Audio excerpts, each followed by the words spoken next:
అన్నిటి మీద సమగ్రంగా ఒక కమిటీ చేయాలి. మన ముఖ్యమంత్రి గారితో కూడా మాట్లాడుతున్నప్పుడు ఇది ఈ ఈ మాట మాట్లాడాము. దీని మీద అసలు టోటల్గా ఏమేమి ఉన్నాయి రాష్ట్రంలో ఎలాంటివి ఇది మొత్తం వరదలు తగ్గిన తర్వాత దీని మీద ఒక వెళ్ళి క్షేత్రస్థాయిలో పర్యటనలు జరిపి దాని మీద ఒక సమగ్రమైన నివేదికమని చెప్పి అధికారులని ఆల్రెడీ ఇన్స్ట్రక్ట్ చేశారు. ఇది ముఖ్యమంత్రి గారు ఇది వరద తగ్గుముఖం పట్టగానే దీన్ని ముందుకు తీసుకెళ్తాం. అంటే ఎంత ఇప్పుడు నష్టం కూర్చొని ఎంత అంచనా వేయలేము. అంటే మీరు చెప్తున్న ఒక లెక్క ఉంది, లేదా ఇంకొన్ని చోట్లేమో పత్తి కొంత పోయింది, మనకి వరి పోయింది, మన పత్తి దాదాపు 90 హెక్టార్లు పోయింది. మనకి దాదాపు 21 మండలాలు, మన కాకినాడ జిల్లాలో 21 మండలాలు అనుకుంటా, దాదాపు 152 గ్రామాల్లో నష్టం జరిగింది. దాదాపు 8,206 మంది రైతులు నష్టపోయారు. సో వీటన్నిటిని చేస్తున్న ముందు అంటే మీకు యాక్షన్ కావాలా? యాక్షన్ ఫిల్మ్ అంటే ఇది మనం హైడ్రా అలాంటి తీసుకోవడానికి మేమేం నమ్ముతామంటే చాలా మనం సమాజంలో ఉన్న ఎవరైతే ఎన్క్రోచ్మెంట్ తెలిసి చేయొచ్చు, తెలియక చేయొచ్చు, అందరి స్టేక్ భాగస్వాములతోటి మాట్లాడి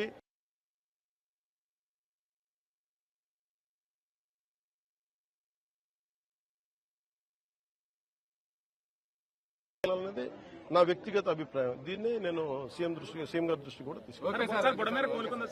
అలాగే అంటే మీకు ఈరోజు మీరు అన్నారు కదా, మీరు ఏమేమి హ్యాండ్ చేస్తున్నాను. అలాగే అవసరమైన మెయిన్ వాళ్ళు అడుగుతున్నారు, కనీసం గొంతులు పూడ్చమని అడుగుతాం. దానికి సంబంధించిన శాండ్ బ్యాగ్స్ రెడీగా అందుబాటులో ఉన్నాయి.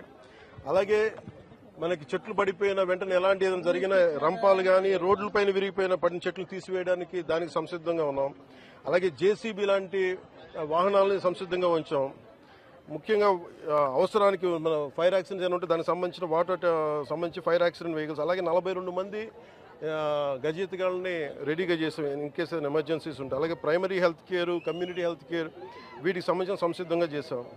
అలాగే గవర్నమెంట్ జనరల్ హాస్పిటల్లో కూడా డాక్టర్స్ని 24/7 అందుబాటులో ఉంచమని వారికి ఇన్స్ట్రక్షన్స్ ఇవ్వడం జరిగింది. అలాగే ముఖ్యంగా గర్భిణీ స్త్రీలు కానీ బాలింతలు కానీ ఎవరున్నా కానీ వాళ్ళని సురక్షిత ప్రాంతాలు తరలించే బాధ్యత కలెక్టర్ గారు దాన్ని పర్యవేక్షిస్తూ ఉన్నారు. ఇది అక్కడ మనకి మన తీవ్రతను బట్టి మనకి అక్కడ మన ఏమంటుందని తుఫాన్ తీవ్రతను బట్టి ఉంటుంది. ఐ థింక్ అది వీకెండ్ అయింది కాబట్టి ఇబ్బంది లేదని అనుకుంటున్నాను. వ్యక్తిగతంగా జరగకూడదు, ప్రకృతిని శాంతించమని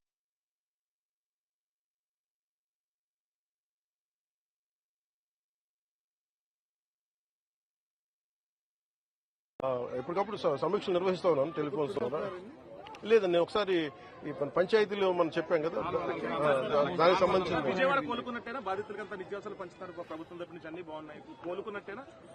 ఇది ఇంత వరద వచ్చిన తర్వాత రాత్రి ఎవరు కోలుకోలేదు. మనం ప్రాక్టికల్గా మాట్లాడుకోం. కాదు ఏంటంటే ప్రభుత్వం ఎంత సంసిద్ధంగా ఉందని చెప్పడానికి. ఇలాంటి కష్టాలు వచ్చినప్పుడు అమెరికా లాంటి దేశాల్లో కూడా మీకు కూర్చోబెట్టి మియామి లాంటి చోట, ఫ్లోరిడా లాంటి చోట తుఫాన్లు వస్తే మొత్తం ఒక లక్షలాది మంది, వేలాది మంది నిరాశలు అయిపోతారు. Their advanced country.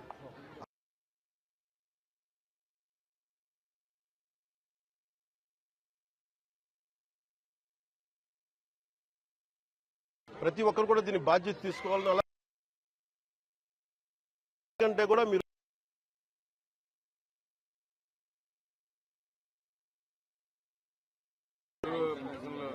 వాళ్ళు ఏదైనా చేయగల తెలియదు కానీ అది నాకు అవగాహన లేదు దాని మీద. నేను వింటున్నాను కానీ మీరు చెప్పినట్టు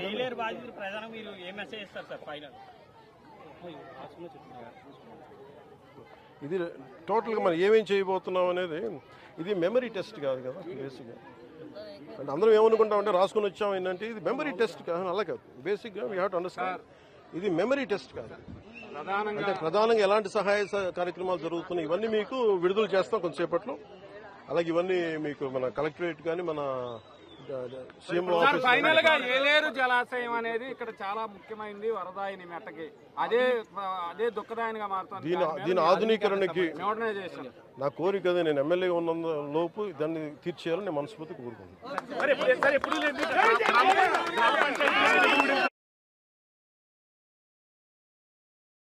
గతంలో 14-15 ఫైనాన్స్ నిధులు ప్రభుత్వం ఆపేసింది. మీరు వచ్చి ఇప్పుడు